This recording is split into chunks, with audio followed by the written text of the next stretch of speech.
Ayan, so good morning, good morning. So nandito kami sa part ng Big Lagoon, ano. So dahil nga ngayong umaga ay low tide, no. So maglalakad kami papunta doon sa loob ng lagoon, ano. Ayan, so magandang umaga po sa lahat mga kapanood. Ayan, so dahil low tide ngayon, so maglalakad na lang kami. So yung kayak, hihilahin namin yung kayak, no. Ayan, so dahil grabing hibas talaga, oh, tingnan nyo. So hindi siya pwedeng kayaking, no. So maglalakad kami papasok doon sa loob at doon na sa loob magkakayak yung mga guests, no. Ayan.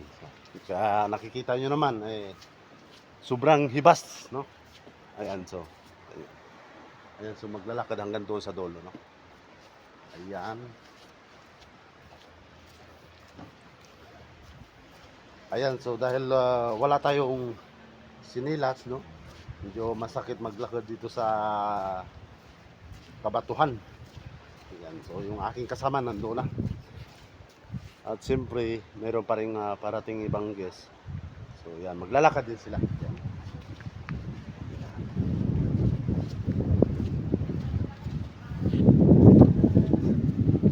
Yan, so grabe kahinas.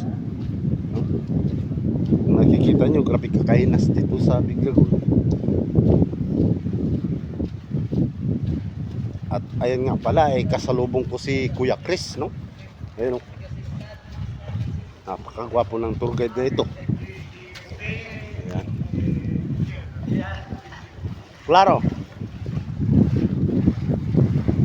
So nakikita nyo, naglalakad sila. At siyempre tayo, naglalakad din tayo.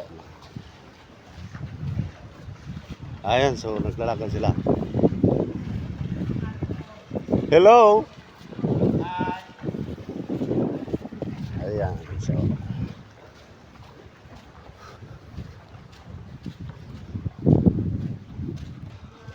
at siyempre nandito na tayo sa mismong lagoon. Ayan, so na yan yung Big Lagoon. Ayan. At siyempre hanggang dito na lang ating video. Thank you so much sa lahat.